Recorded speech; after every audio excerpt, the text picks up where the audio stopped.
Bon dia, matemàtics. Bon dia, matemàtiques de cinquè. Avui aprendrem a comparar fraccions i intentar entendre què vol dir això de fraccions equivalents.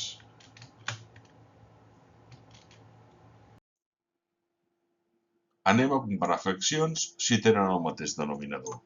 Serà fàcil, només cal comparar els numeradors.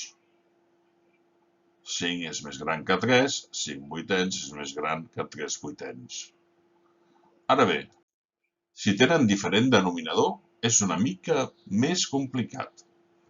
Però també és fàcil. Podríem fer un gràfic, com per exemple, 5 dotzeus, divideixo un rectangle en 12 parts, en marco 5, dibuixo un rectangle igual, el divideixo en 8 parts, en marco 5 i comparo visualment. Visualment veig perfectament que 5 vuitens és més gran que 5 dotzeus. Si tenen diferent denominador, el que haurem de fer és intentar que tinguin el mateix denominador per poder-les comparar. Aleshores, el que hem de fer és buscar fraccions equivalents. Recordem que per buscar fraccions equivalents, multipliquem numerador i denominador pel mateix nombre. 5 per 2, 10, 12 per 2, 24. 5 per 3, 15, 12 per 3, 36. 5 per 4, 20, 12 per 4, 48. Amb els 5 vuitens faríem el mateix, 5 per 2, 10, 8 per 2, 16, 5 per 3, 15, 8 per 3, 24, 5 per 4, 20, 8 per 4, 32, fins que trobéssim dues fraccions que tinguessin el mateix denominador. És el moment de poder-les comparar. 15 24 aus, 10 24 aus, 15 24 aus és més gran.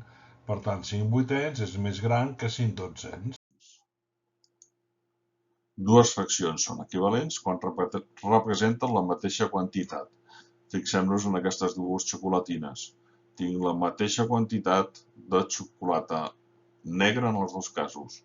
En aquest cas ho representem amb 2 cinquens, en aquest cas ho representem amb 8 vintens. El mateix nombre, la mateixa quantitat. D'aquestes fraccions se'n diuen equivalents. Per saber si dues fraccions són equivalents, l'únic que hem de fer és multiplicar en creu el numerador d'una pel denominador de l'altra i el denominador de la primera pel numerador de la segona. 2 per 20 dona 40, 8 per 5 dona 40. Com que el resultat és el mateix, puc assegurar que les fraccions són equivalents.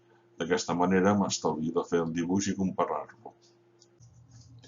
Per trobar fraccions equivalents a una primera fracció, només cal fer una cosa ben simple, que és multiplicar numerador i denominador pel mateix nombre.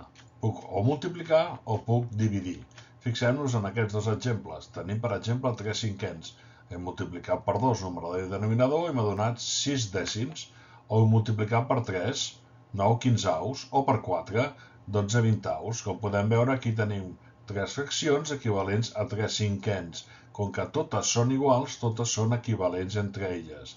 En el cas de sota, el que hem fet ha sigut dividir o entre 2, o entre 5, o dividir entre 10.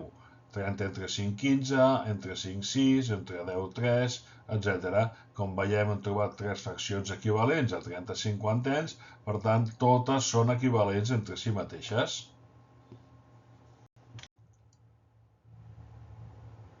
Espero que us hagi quedat clar.